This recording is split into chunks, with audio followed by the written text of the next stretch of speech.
ഇന്നത്തെ ജയിലുമായി ബന്ധപ്പെട്ട big boss ലൈവിലേക്ക് പോകാം. ഇപ്പോൾ ബിഗ് ബോസിൽ ജാസ്മിനും ജിൻഡോയ്ക്കും ജയിൽവാസം അവസാനിച്ചിട്ടുണ്ട്. ജിൻഡോയും ജാസ്മിനും അങ്ങനെ ജയിലിൽ നിന്നും പുറത്തിറങ്ങിയിരിക്കുകയാണ്. ഇവരുടെ ജയിൽവാസത്തെക്കുറിച്ച് കുറച്ച് പറയാനുണ്ട്. ഇതിനു മുൻപ് ജാസ്മിൻ 2 തവണ ജയിലിൽ പോയിട്ടുണ്ട്. ആ സമയം ജിൻഡോ പുറത്തായിരുന്നു. അങ്ങനെ എല്ലാം അവൾ അകത്തുനിന്ന് ജിൻഡോയ്ക്കെതിരെ കളിക്കുകയായിരുന്നു എന്നത് നമുക്ക് എല്ലാവർക്കും അറിയാം. പക്ഷേ ഇന്നലെ ജാസ്മിനും ജിൻഡോയും ഒരുമിച്ചായിരുന്നു ജയിലിൽ ഉണ്ടായിരുന്നത്. അവർ രണ്ടുപേരും ഒന്നിച്ചാൽ ഒരു പ്രശ്നം ഉണ്ടാവും എന്നത് നമുക്ക് ഊഹിക്കാം. ഈ സംഭവം ഒരു പ്രശ്നത്തിലേക്ക് കൊണ്ടുപോവേണ്ട കാര്യമില്ലായിരുന്നു. ആരും അറിയാതെ തീർക്കാവുന്ന ഒരു കാര്യമായിരുന്നു ഇത്.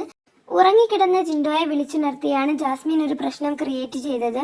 ജാസ്മിൻ ഇത് ഒരു കണ്ടന്റിന് വേണ്ടി ചെയ്തതായിരിക്കാം. അവസാനം ഇത് ജാസ്മിൻ ജിൻഡോയ്ക്ക് വേണ്ടി ഉണ്ടാക്കി കൊടുത്ത കണ്ടന്റ് പോലെയാണ് എനിക്ക് തോന്നിയത്. ഉറങ്ങിക്കിടന്ന ജിൻഡോയെ വിളിച്ചുണർത്തേണ്ട ഒരാവശ്യവും ജാസ്മിൻ ഇല്ലായിരുന്നു. അടുത്ത വീഡിയോയിൽ കാണാം. സബ്സ്ക്രൈബ് ചെയ്യാത്തവർ സബ്സ്ക്രൈബ് ചെയ്യണേ.